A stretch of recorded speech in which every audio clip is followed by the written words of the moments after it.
micrófonos, mutear los micrófonos para así mejor poder hablar. A mi impresión, hermanos, para mí la persona del Espíritu Santo es la persona de la Trinidad menos entendida, más distorsionada y no comprendida. Por muchas razones, porque hay muchos falsos conceptos del Espíritu Santo. En esta clase vamos a estar viendo la llenura, o sea, su obra, cuál es la obra del Espíritu Santo, o obras, ¿eh? Porque no solamente obras. No todas, pero algunas, su llenura, su bautismo y sus dones. Voy a tratar de llegar hasta los dones. Pero yo creo que el Espíritu Santo es una de las personas de la Trinidad y muchos tienen problema con la palabra Trinidad porque dicen no aparece en la Biblia, aunque la palabra Biblia tampoco aparece en la Biblia.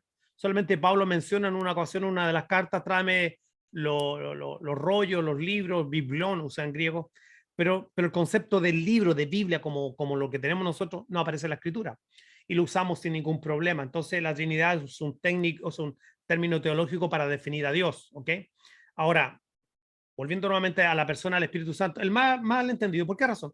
Primeramente porque no comprendemos su rol o sus roles. Y ahí donde tenemos rollo, el otro día Jorge mencionaba bien, oramos al Espíritu Santo, pero en ninguna parte dice que oremos al Espíritu Santo. O sea, hay un rol que nos lo hace inferior. Es decir, Él escucha al Padre, ¿ok? Entre las cosas que hace, nuestro consolador. Pero Él no te escucha a ti ni a mí. O sea, no hay tal cosa como orar, Espíritu Santo te pedimos, y Espíritu Santo, o buenos días Espíritu Santo, o yo le dije al Espíritu Santo. Cosas como esos son lenguajes, no están en la Biblia. Realmente Jesús enseñó a orar al Padre en el nombre de Jesús, que aprovechamos de dar también otra vez, de corregir un poquito la oración. Jesús enseñó a orar Padre nuestro, que está en los cielos, Padre nuestro. Toda la oración es siempre dirigida al Padre en el nombre de Jesús. No hay tal cosa como orar, Jesús, te pido este día en el nombre de Jesús. Eso es modalismo, eso es unicismo, eso es doctrina solo Jesús, ¿ok? Pero volviendo al Espíritu Santo, la persona más, menos entendida, más difamada, y es porque no se comprende cuáles son sus roles ni qué lugar ocupa en de la deidad. Dios es uno.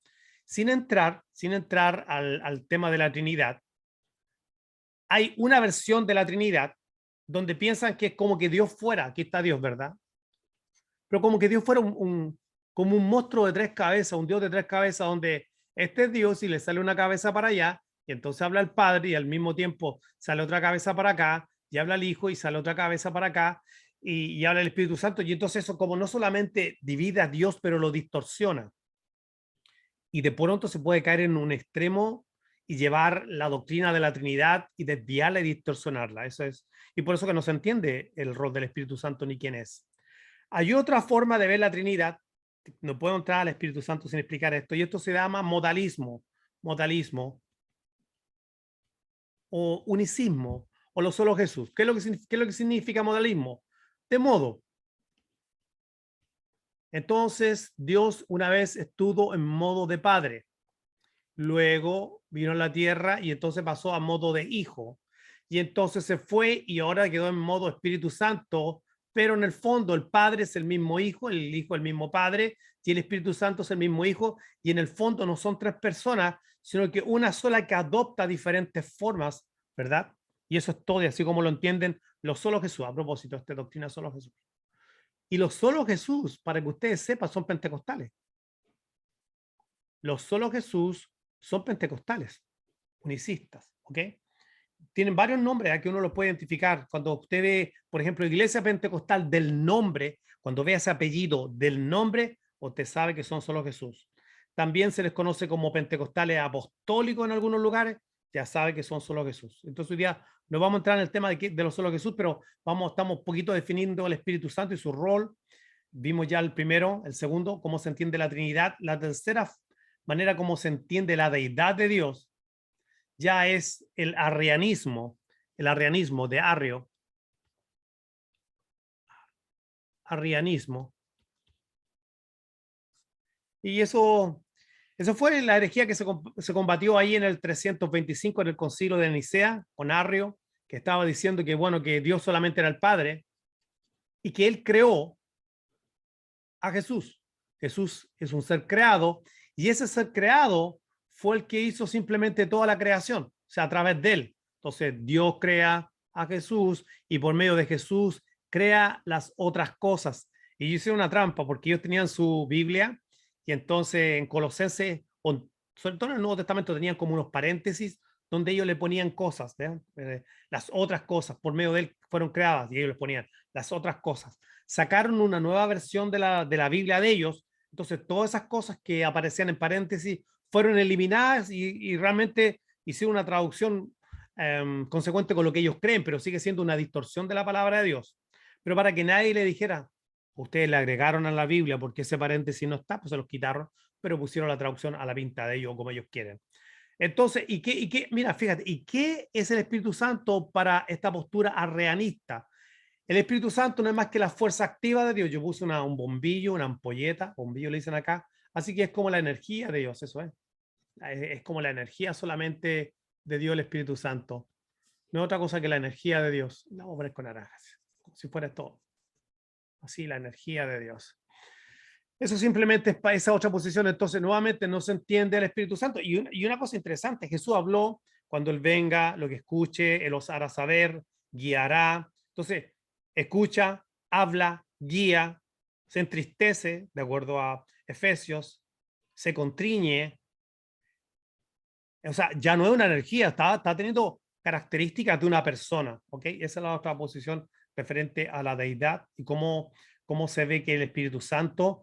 Y la otra es la teoría de los tres espíritus. Ustedes no la han escuchado, pero yo sí la escuché en una iglesia donde el Padre es un espíritu, el Hijo es otro espíritu y el Espíritu Santo es otro espíritu.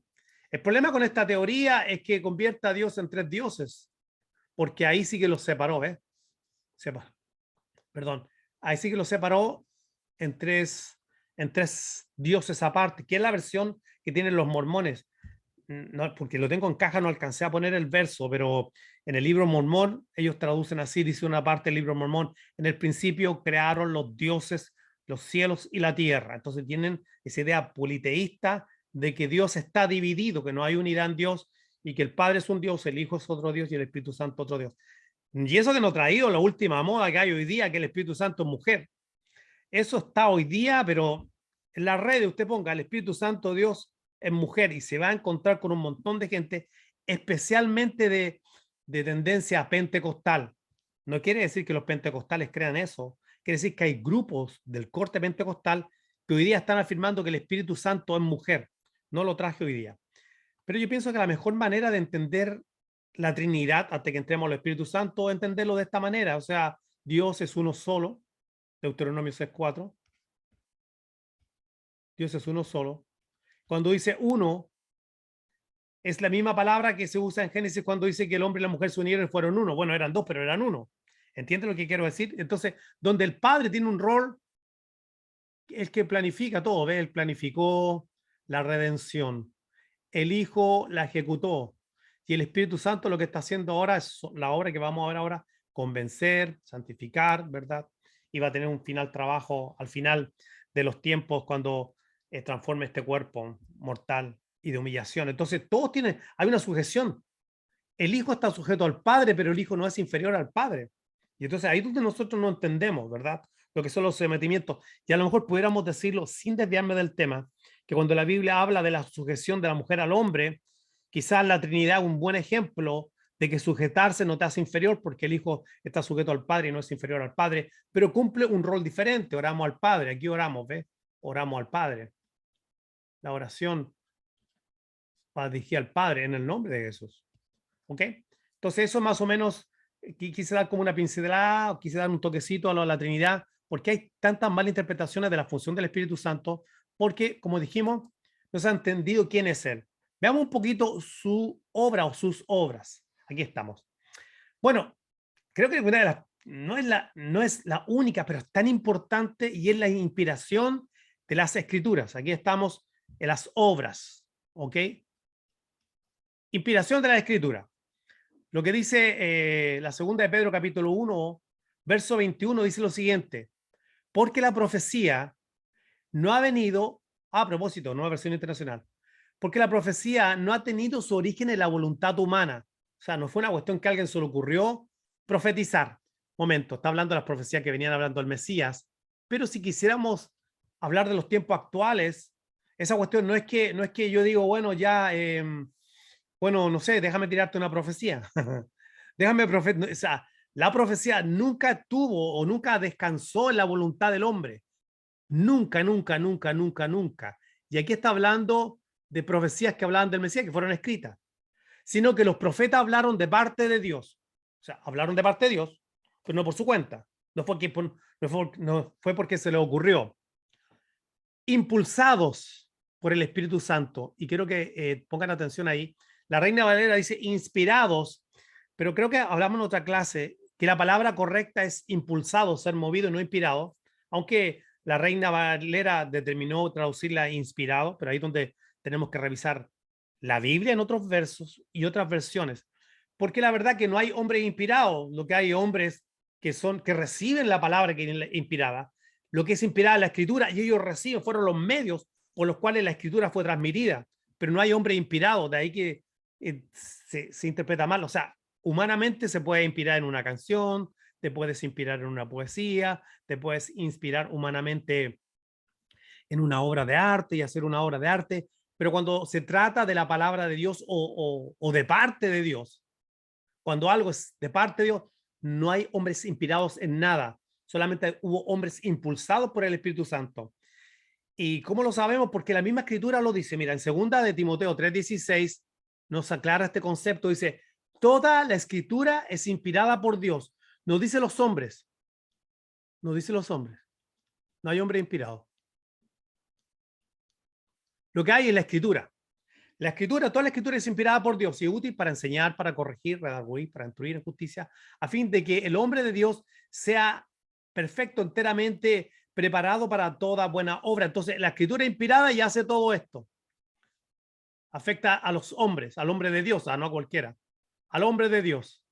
Entonces, no hay hombres de Dios inspirados, sino que hay una escritura inspirada que afecta la manera de vivir de los hombres de Dios. Entonces, eso es tan importante entenderlo porque de pronto se puede caer en pensar que, por ejemplo, tenemos alabanza inspirada, que lindo se inspira este hermano, y quizás vamos a calar más hondo, hoy día no hay salmista tampoco, aunque no tiene que ver con el tema.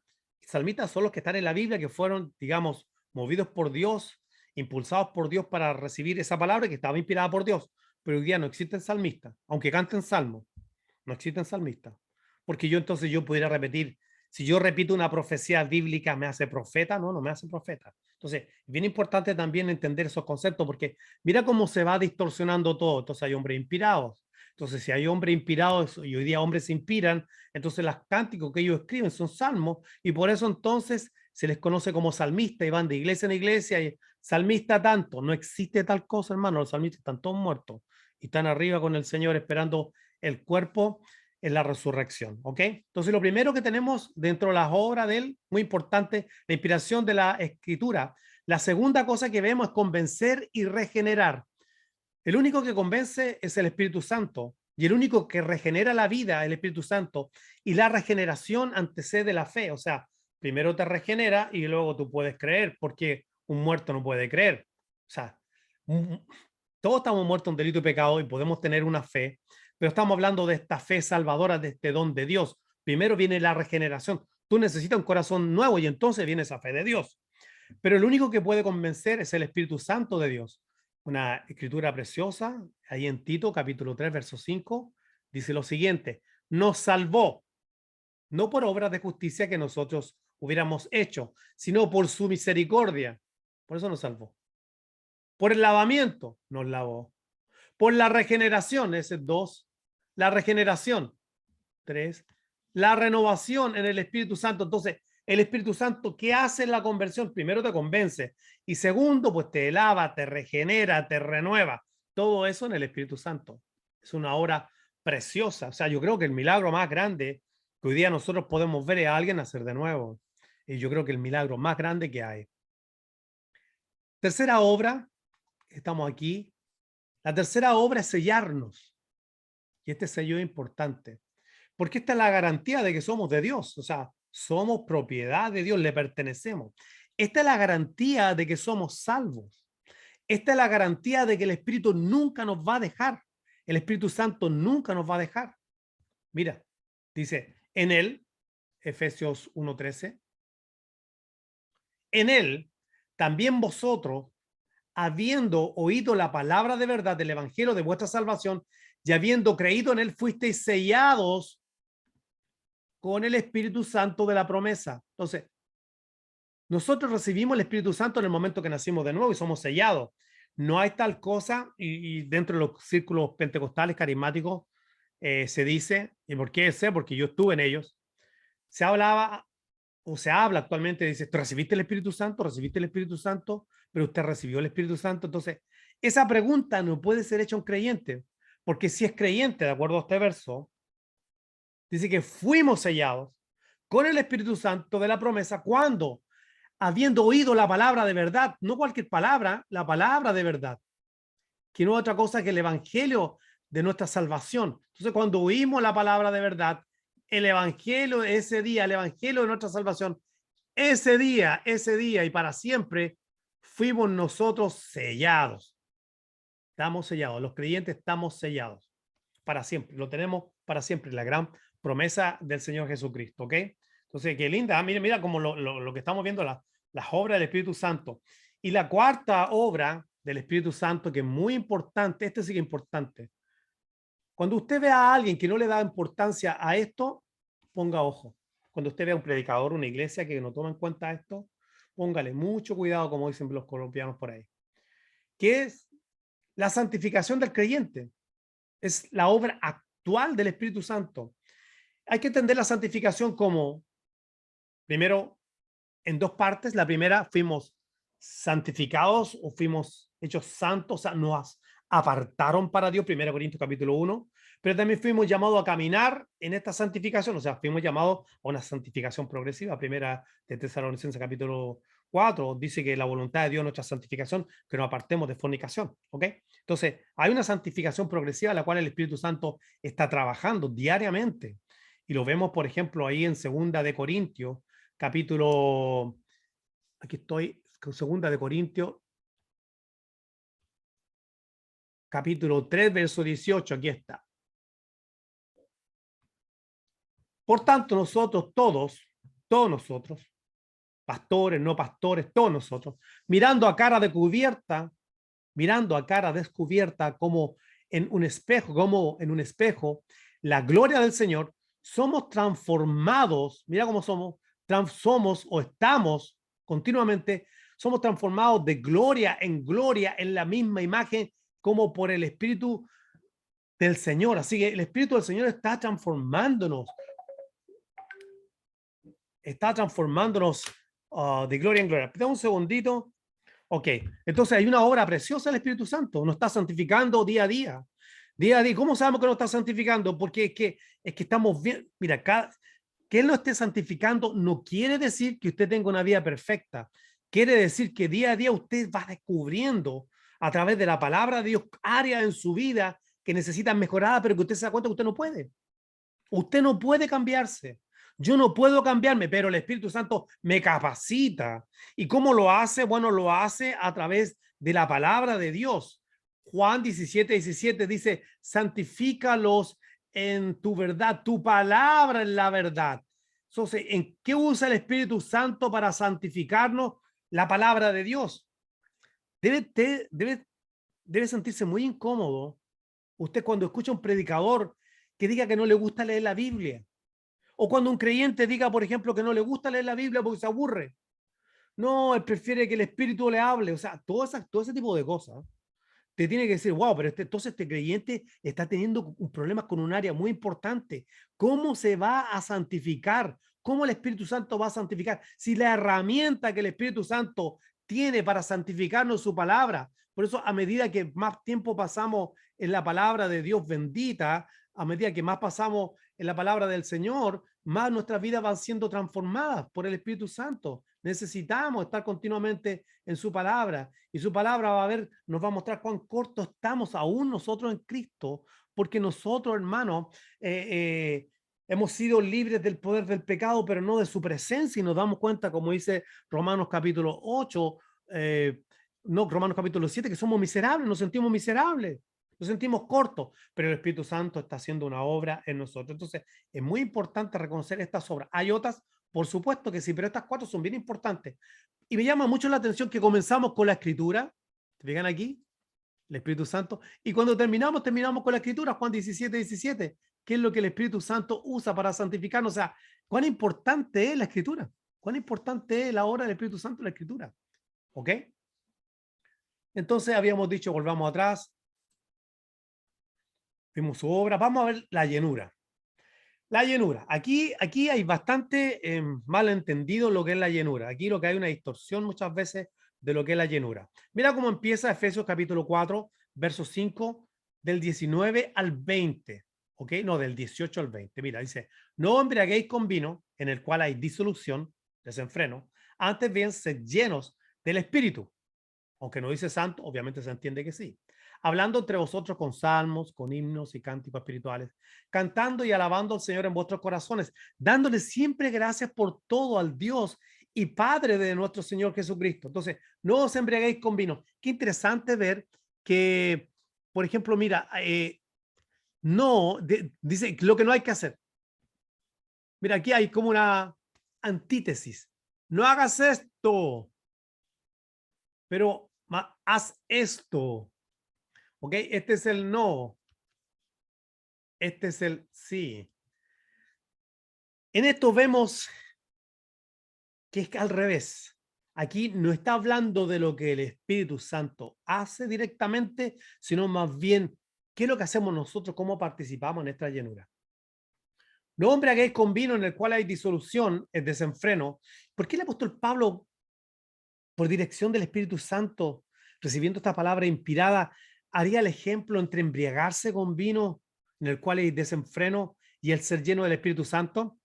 Estudiando un poquito y escuchando al pastor John MacArthur, él habla que en ese tiempo el culto a las deidades se hacía con vino o con borrachera.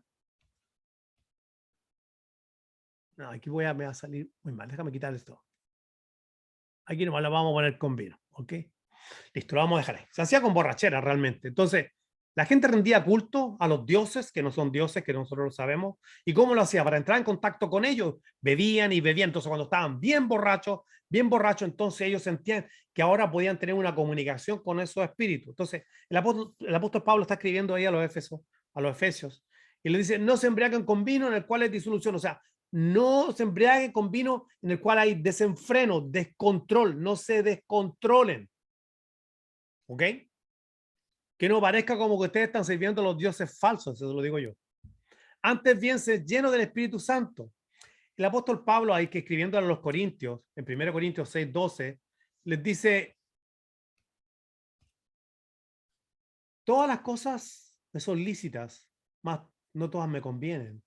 Todas las cosas me son lícitas, más yo no me dejaré dominar o señorear por ninguna cosa. Entonces el apóstol Pablo ya a los Corintios le había aconsejado lo mismo, o sea, puede hacer cualquier cosa. Ahora cualquier cosa, este texto puede decir, por ejemplo, alguien, bueno, no, la Biblia dice que yo sí me puedo emborrachar. No, eso no lo que está diciendo eso. Eso no, quizás a lo mejor apunta al hecho de que podemos recibir perdón cada vez que cometemos pecado, pero el apóstol Pablo dice, bueno, es como que si dijera, y les da a entender que si hay perdón cada vez que pecamos, sin embargo, nosotros no tenemos que hacer nada que nos haga que nos domine. Nuevamente volvemos a lo mismo. En este caso, el alcohol nos desenfrena, nos controla, nos hace perder el juicio. Entonces, lo contrario es ser lleno, lo contrario a embriagarse, ser controlados, tener desenfreno, es ser lleno del Espíritu Santo, ser lleno del Espíritu. Una buena pregunta a esta altura es, ¿qué es ser lleno del Espíritu? Y aquí es donde empieza la cosa a ponerse un poquito eh, complicada para algunos sectores. Porque ser lleno del Espíritu Santo, lo primero que viene a nuestra mente es esto. Es cuando le ponen agua, ¿verdad?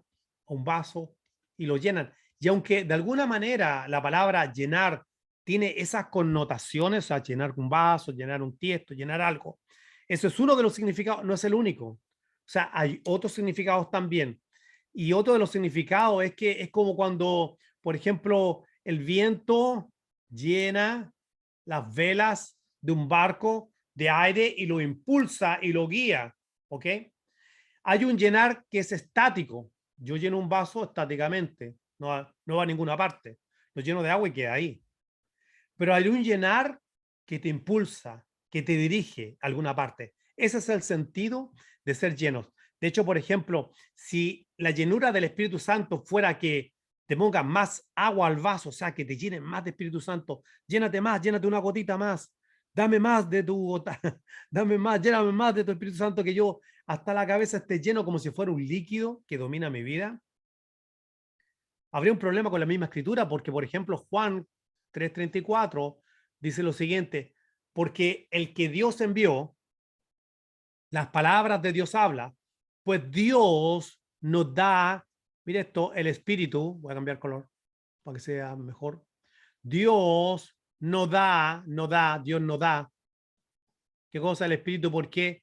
Por medida. Entonces, si Dios nos da el Espíritu por medida, entonces quiere decir que usted y yo, a nosotros no se nos está dando una porción y del resto nos tenemos que encargar nosotros de ir llenando y llenando más el vaso, sino más bien lo que el apóstol Pablo, lo que el Señor quiere que el Espíritu Santo, en vez de traer desenfreno, traiga orden y dirección y dirija y controle nuestras vidas, como cuando el viento llena las velas de un barco y lo lleva a otro lugar. Voy a nuevamente poner otro ejemplo del pastor John MacArthur que lo ilustra muy bien, y perdonen, a lo mejor la gente se puede sentir incómoda porque lo cito, pero creo que es justo que uno honre de donde uno saca y después no esté apareciendo como que uno inventó o que uno lo estudió en alguna otra parte, qué sé yo. Yo creo que es mejor honrar a la persona donde lo escuché. Mira, esta es más o menos la idea de llenar. Primer versículo, aquí lo tenemos. Antes, o sea, Juan 16:6, antes, porque os he dicho estas cosas, tristeza ha llenado tu corazón. Mira, tristeza ha llenado, o sea, llenar el corazón de tristeza, uno, esa es la idea. Lucas 5:26, y todos sobrecogidos de asombro glorificaban a Dios, llenos de temor. Decían, hoy hemos visto maravillas, así que aquí se puede llenar el corazón de tristeza, aquí se puede llenar el corazón de temor. Temor,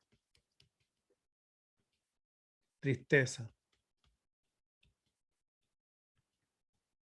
Lucas 6:11, y ellos se llenaron de furor, se puede llenar de ira. Ya le voy a dar un punto. Y hablaban entre sí, ¿qué podrían hacer contra Jesús? Hechos 6:5. Agradó la propuesta a toda la multitud y eligieron a Esteban lleno de fe. Se puede ser lleno de fe. Hechos 5:3. Y dijo Pedro a Ananías, ¿por qué llenó Satanás tu corazón para que mintiese al Espíritu Santo y sustrajeses el precio de la heredad? Así que aquí también, viste, un corazón lleno del diablo. Entonces, ¿qué quiere decir todo esto? Estos versos nos dan la idea de algo que domina e influye las vidas. O sea, por ejemplo, podemos ser dominados por la tristeza, estamos llenos de tristeza, podemos ser dominados por el temor, podemos ser dominados por la ira, podemos ser dominados por la fe, podemos ser dominados por Satanás completamente. Entonces, esa es la idea cuando el apóstol Pablo, recibiendo estas palabras inspiradas, dice, llénense del Espíritu Santo. En otras palabras, que el Espíritu Santo sea quien domine, influencie, controle sus vidas. ¿Ok? Esa es la idea. Esa es la idea con una vida llena del Espíritu Santo. ¿Te das cuenta que no es lo que nosotros estamos pensando, sino que la misma Biblia va explicándonos cómo Él va teniendo el control, la preeminencia, cómo nos va guiando? Pero también es importante ver qué no es ser lleno del Espíritu Santo. Efesios 5:19. ¿Qué no es ser lleno del Espíritu Santo? Bueno, mira, vamos a verlo. Voy a buscarlo aquí. Dice, hablando, volví atrás al verso, hablando entre vosotros con salmos, espérate un momento, con himnos, cánticos espirituales, cantando y alabando al Señor en vuestros corazones, hablando entre vosotros con lengua. Si el apóstol Pablo tuviera en mente que el ser lleno del Espíritu Santo es hablar en lengua, ¿por qué no lo incluye en el verso? ¿Cierto? ¿Por qué no lo incluye? Hablando entre vosotros en lengua, no, dice hablando entre vosotros con salmos, con himnos, cánticos espirituales, alabando al Señor en vuestros corazones. Entonces, ser lleno del Espíritu Santo, ¿qué no es? No es hablar en lengua.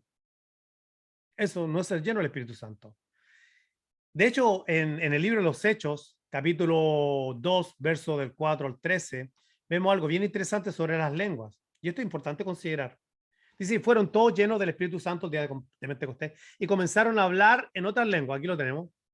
Según el Espíritu Santo les daba que hablasen. Moraban entonces en Jerusalén judíos, varones piadosos, de todas las naciones. O sea, los que habían sido esparcidos, los que estaban por todas partes, de todas las naciones, de varios países, debajo del cielo. Y hecho este estruendo, se juntó la multitud y estaban confusos, porque cada uno le oía hablar en su propia lengua. Mire, el Espíritu Santo le estaba dando a hablar en la propia lengua de quién? De estos judíos piadosos que vivían, ¿cuánto? En naciones que están bajo el cielo en ese lugar. Estaban hablando ese idioma y estaban atónitos, maravillados, diciendo, mirad, ¿no son estos galileos? Todos los que hablan ¿qué? En los idiomas de su propia lengua, de las naciones, pardos, medos, elamitas y los que habitamos en Mesopotamia, en Judea y en Capadocia y en Ponto y en Asia y en Frigia y en Pánfila, en Egipto y en regiones de África más allá de Cirene y romanos aquí, hasta en latín estaba hablando. Mira, estaban hablando hasta en latín estos hermanos.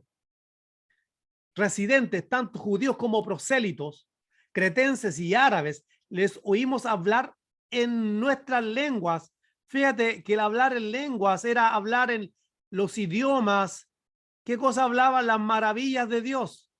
O sea, esto no tiene nada que ver con, no sé, voy a poner así como si esto fuera un idioma. Esto no tiene que ver nada con rapa, laca, lama, laca, la. No, perdonen, nadie se siente ofendido, pero eso no tiene que ver con rupa, rama, sama, la. No, estaban hablando las maravillas de Dios en su propio idioma. Eso fue el milagro, el Espíritu les daba que hablaran. Ellos eran judíos, piadosos, que estaban esparcidos, pero que como no habían escuchado la palabra del Evangelio, entonces hubo un gran milagro ese día. El Evangelio fue proclamado, las maravillas, claramente, hablar en nuestra lengua las maravillas de Dios. Y estaban atónitos y perplejos, diciendo uno a otro, ¿qué quiere decir esto? Mas otros burlándose decían, están llenos de mosto. Ok, ustedes se recuerdan, están llenos de mosto, están borrachos.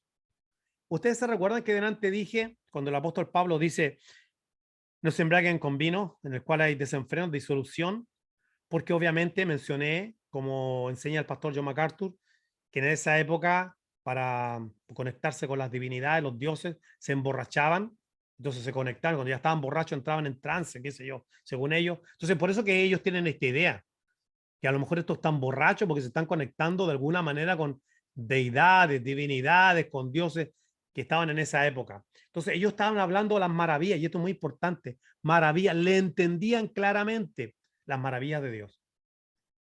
¿Ok? O sea, que no es ser lleno del Espíritu Santo, no es hablar en lengua. Otra cosa, no podemos usar el libro de los Hechos, que es un libro narrativo, porque el libro narrativo no solamente es un libro narrativo, pero describe el desarrollo de la iglesia, así que no podemos usar esos eventos únicos como eventos para ahora, decir que hay un segundo Pentecostés, las cosas que sucedieron ahí, está la iglesia en desarrollo, el canon en desarrollo, la doctrina en desarrollo, entonces no son eventos repetibles, eso es muy importante aclarar, ¿ok? No podemos hacer doctrina, aunque podemos encontrar doctrina, no es un libro doctrinal netamente. Lenguas angelicales. Primera de Corintios 13, del 1 al 3, las famosas lenguas angelicales.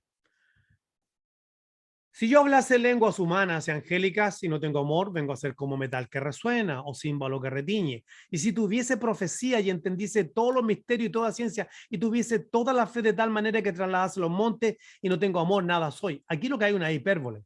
El apóstol Pablo está exagerando. O sea, cuando habla, por ejemplo, de si tuviera toda la fe y pudiera trasladar los montes, es una hipérbole. O sea, ¿quién puede tener una fe tan grande que pueda trasladar los montes? No hay nadie. O sea, no hay nadie que pueda hacer eso. Es una hipérbole para poner un énfasis. ¿Cuál es el énfasis? El amor. Está destacando el amor. Y si entendiese, si tuviese profecía y entendiese todos los misterios, toda ciencia, la única persona que entiende todos los misterios es Dios. No hay nadie, ni un ser humano en el mundo que tenga la capacidad de entender todos los misterios. Solamente Dios es omnisciente. Él es el único que todo lo sabe. Nadie más lo sabe todo. Y dentro del mismo ejemplo, si tuviera lenguas angélicas. O sea, el apóstol Pablo entonces está hablando de una exageración. Si yo hablara la lengua humana y hablara lenguas angelicales, pero si ustedes recuerdan bien, cada vez que los ángeles tuvieron contacto con los hombres en la Biblia, ya sea en el Nuevo Testamento, cuando lo vemos con Juan, ya sea en el libro de los Hechos, cuando el ángel del Señor se le aparece al apóstol Pablo en medio de un naufragio, o en el Antiguo Testamento con Abraham, o donde ustedes lo vean, siempre lo que hablaban eran los idiomas que la gente habla. O sea, ellos no estaban hablando, voy a usar nuevamente el ejemplo, perdón, el rama, lama, la. No, no estaban hablando así. Ellos estaban hablando los idiomas de las personas. Ahora, ¿pudieran los ángeles tener un idioma entre ellos? No lo sabemos. A lo mejor, no lo sabemos. Pero lo único que podemos decir es que la Biblia no dice nada al respecto.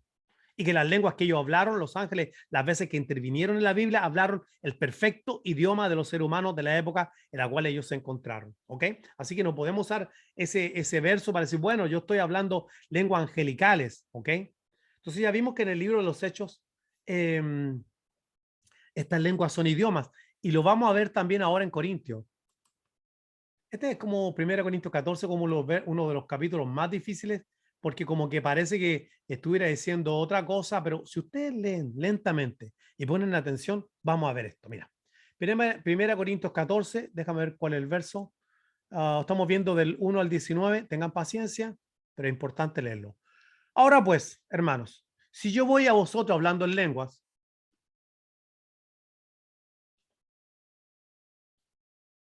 para cambiar el color. Ok. Si voy hablando en lenguas, ponga atención ahí. ¿Qué os aprovechará si no os hablare con revelación o ciencia, conocimiento, o con profecía o con doctrina? Ciertamente las cosas inanimadas que producen sonido, como la flauta o la cítara, si no tienen distinción de voces, ponga atención a eso.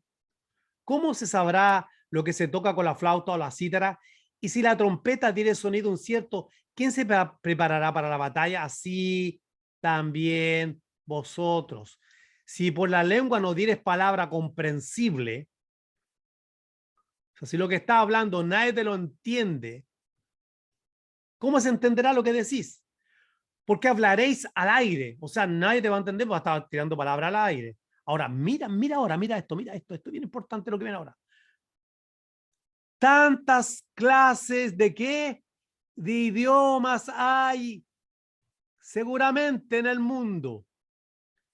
¿De qué? De idiomas. Y ninguno de ellos carece de significado.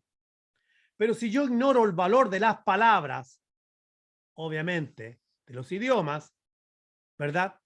Seré como extranjero para el que me habla, para el que habla. Y el que habla será como extranjero para mí. O sea, si este don en esa época era, ya lo vimos en el libro de los Hechos, era hablar en un idioma que otro no entendía. Venía alguien a Corintio, por ejemplo, que era un puerto donde llegaban gente de muchos lugares. Los que han tenido la oportunidad de estar en zonas portuarias saben que llega gente de muchos lugares. En la ciudad de Miami, Cosmopolitan, usted va ahí, escucha gente hablar en criol, en inglés, español y otro idioma. Entonces, Corinto era un puerto.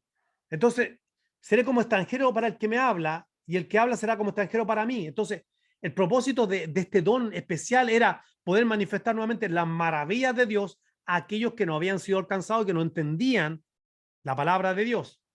Así también vosotros. 12. Pues que anheláis dones espirituales, procurad abundar en ellos para edificación de la iglesia. Por lo cual, el que habla en lengua extraña, o sea, un idioma que no se conoce, de tu idioma. Mira, aquí vamos a poner esto. Lengua extraña, o sea, lengua de extranjero. Lengua extraña, lengua de extranjero. Pidan oración, poder interpretarla. Porque si yo oro en lengua desconocida,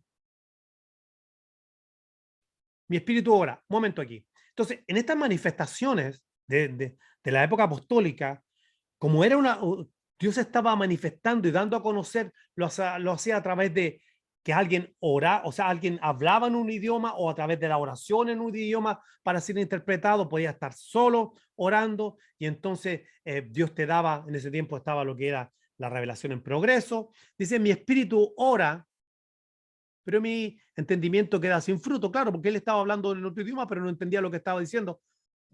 aunque estaba hablando misterio de Dios, que pues oraré con el espíritu, pero oraré también con el entendimiento, cantaré con el espíritu, pero cantaré también con el entendimiento, porque si bendices solo con el espíritu, el que ocupa el lugar de simple oyente, ¿cómo dirá amén a tu acción de gracia? Pues no sabe lo que has dicho. Claro, no tiene idea de lo que has dicho, porque estaba hablando en idioma extranjero, los misterios de Dios. Dice, no sabe, a la verdad, bien da gracia, pero lo otro no es edificado. Doy gracias a Dios que hablo más lengua que todos vosotros. Y aquí viene interesante porque Pablo hablaba muchas lenguas. Pablo hablaba hebreo,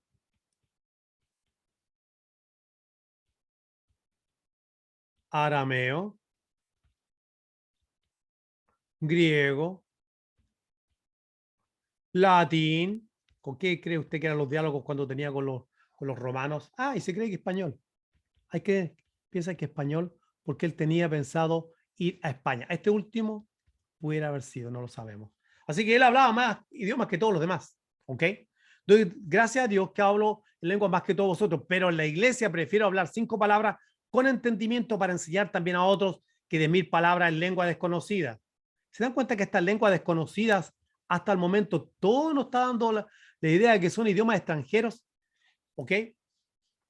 ¿Y por qué? ¿Por qué en ese tiempo tenía que haber esa manifestación sobrenatural de esas lenguas para manifestar las maravillas de Dios? Te lo explica ahí Pablo en 1 Corintios 13, verso del 8 al 10. Dice así, el amor nunca deja de ser, pero las profecías acabarán. ¿Qué le iba a pasar a las profecías? Sí, van a acabar. Y cesarán las lenguas. Y la ciencia, que no es otra cosa que conocimiento, revelado le vamos a poner. En ese tiempo había eso. Y la ciencia acabará porque en parte conocemos y en parte profetizamos. Mira, pon atención a esto, porque en parte conocemos y en parte profetizamos. O sea, no tenían toda la revelación, estaba siendo revelado progresivamente, iba así, ¿verdad? Iba así, igual como si esto fuera vamos a hacerlo mejor de esta manera. Esto iba así, ¿ok? Mejor así. Iba creciendo de a poco la revelación hacia arriba.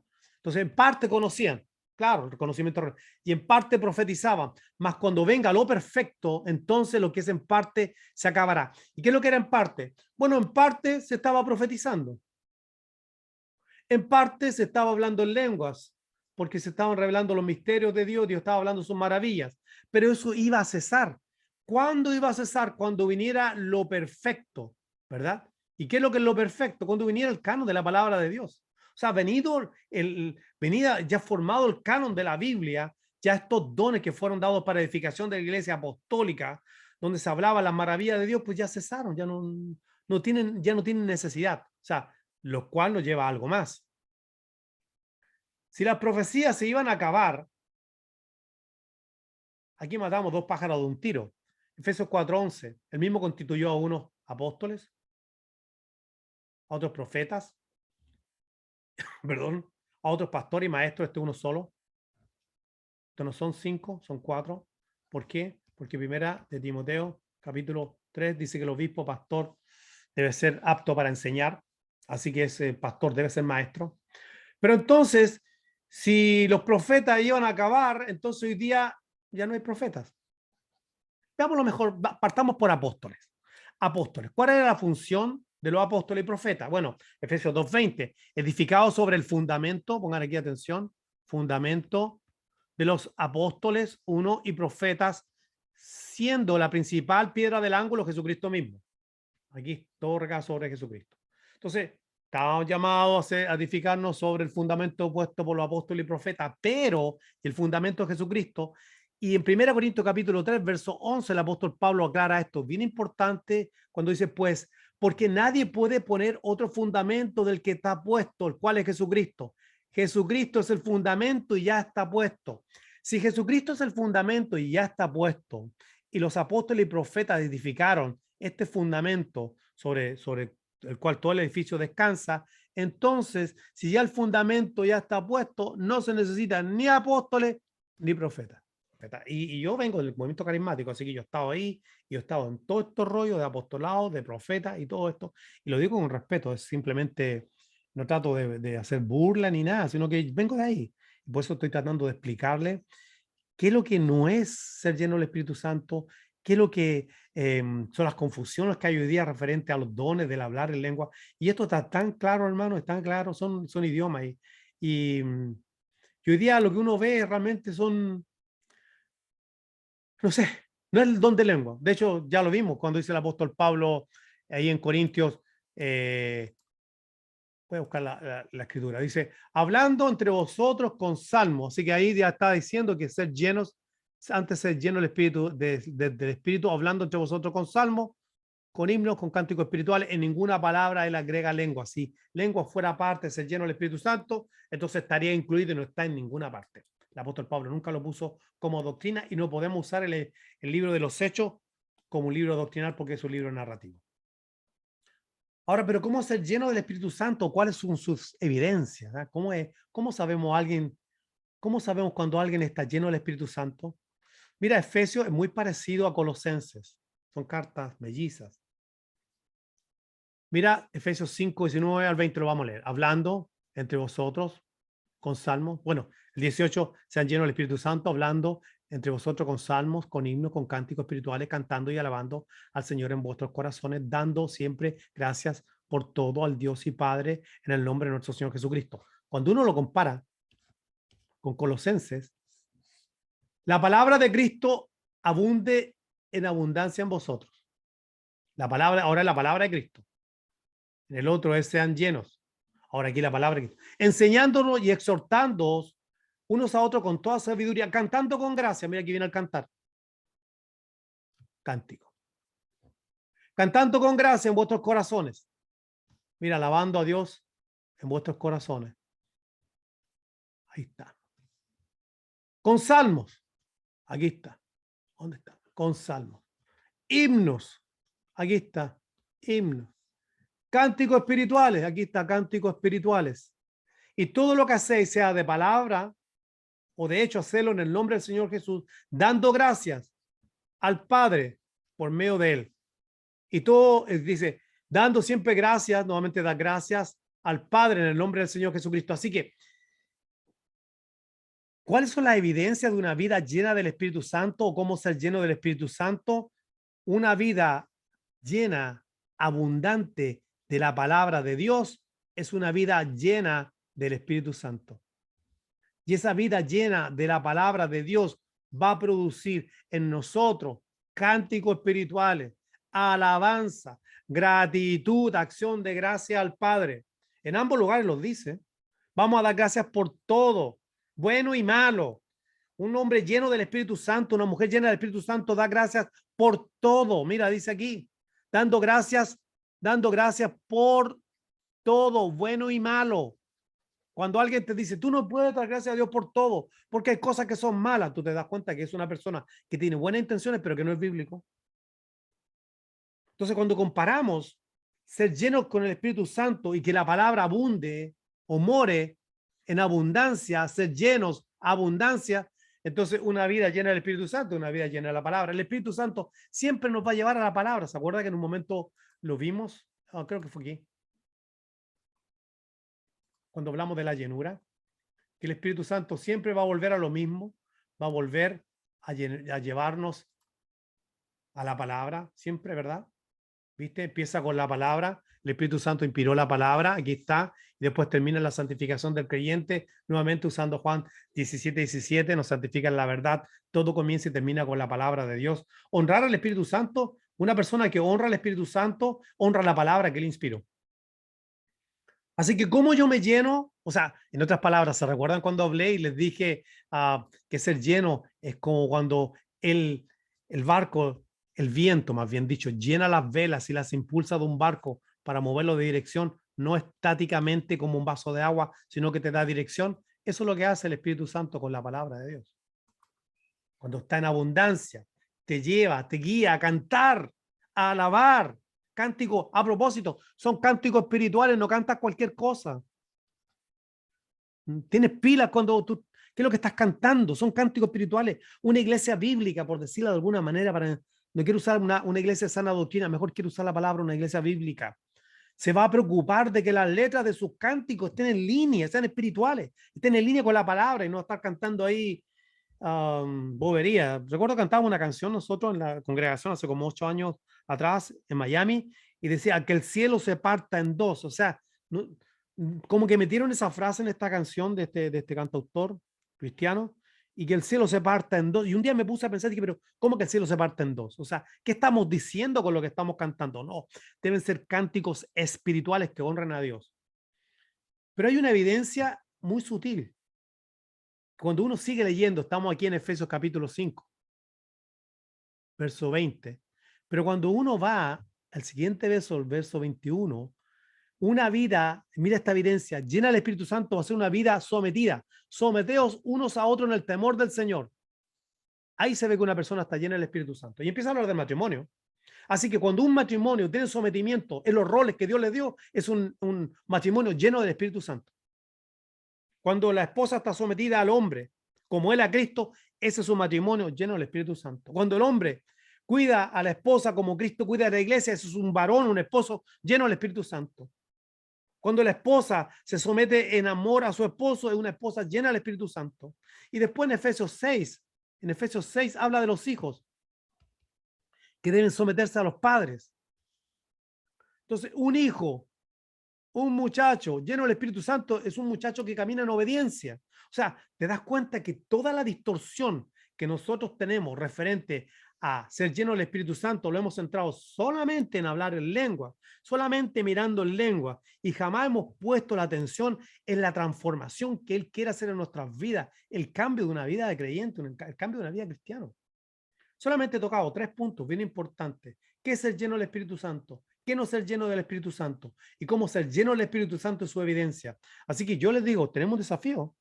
Tú y yo tenemos un desafío de tomar su palabra, que mora en abundancia y dejar que ella nos transforme para poder tener esta vida llena del Espíritu Santo, donde Él tiene preeminencia, donde Él nos impulsa, donde Él nos guía, donde Él nos lleva. Todo eso dice Romanos 8. Los que son hijos son guiados por el Espíritu Santo. Entonces he querido traer esta primera parte y creo que hemos aclarado varias cosas. Yo sé que a lo mejor pueden quedar dudas con los, o a lo mejor tú de los que están aquí o que esté viendo este video en el momento que lo vea, puede enojarse por el planteamiento de hablar en lengua, pero si somos sinceros, nosotros debemos reconocer que las lenguas eran simplemente idiomas, que Dios los dio por una temporada para manifestar sus maravillas, pero ahora tenemos la palabra de Dios completa. De hecho, yo estaba teniendo aquí, mira, voy a parar ahora y les voy a mostrar algo. Mira la página de los mormones, no sé si la están viendo, ¿sí? Ok. Mira, el don de lenguas. No sé si alguien tiene audio, me puede decir si está viendo la página. Mira, aquí arriba dice que este es el sitio de Jesucristo de los Santos los últimos días. Ahí dice churchofchrist.org. Son los mormones. El don de lenguas. El hablar en lenguas se menciona en revelación dada a José Smith como uno de los muchos dones del Espíritu Santo que siguen a quienes tienen fe en Jesucristo. Los primeros santos de los últimos días experimentaron este don en dos maneras. La primera, hablar o cantar en un idioma desconocido. A veces se recibe el nombre de colosalalia. Se cree que esta forma de expresión espiritual tuvo su origen en la época de Pablo y solía seguirle una interpretación inspirada. La segunda manera en que los miembros de la iglesia experimentaron el don de lengua fue explicar el evangelio en un idioma extranjero. Empiezan ellos a decir que sí, ellos creen en el don de lengua, pero que ellos tuvieron una segunda experiencia y actualmente ellos creen en el hablar en lengua. Ellos creen en el hablar en lengua. Los mormones hablan en lengua.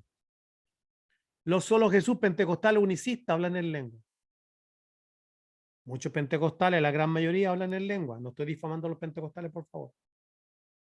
Las religiones no sé, que practican la hechicería en Brasil, vudú, hablan en lengua. En Cuba, los afrocaribeños que caen en trance hablan en lengua. Los indios del sur de Chile, hay un sector que yo escuché que hablan en lengua. En el Tíbet hablan en lengua. O sea, le hago una pregunta. ¿No les parece extraño todo esto?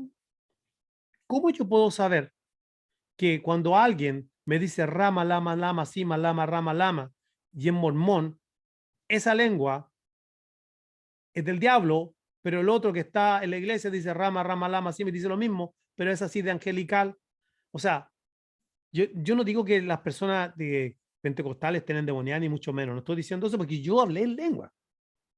Lo que le estoy diciendo es que me tuvo que rendir a la evidencia de la palabra de Dios y tuve que someter, tuve que doblar mi rodilla ante la evidencia de la escritura. El apóstol Pedro dice, hablando ahí en su carta, dice que estuvo en el Santo Monte, vio la transfiguración, escuchó la voz del cielo que decía, este es mi hijo amado en quien tengo complacencia, pero después agrega, pero tenemos la palabra profética más segura. Entonces, hermanos, tenemos más seguridad en la palabra que en cosas que son tan inseguras e inciertas.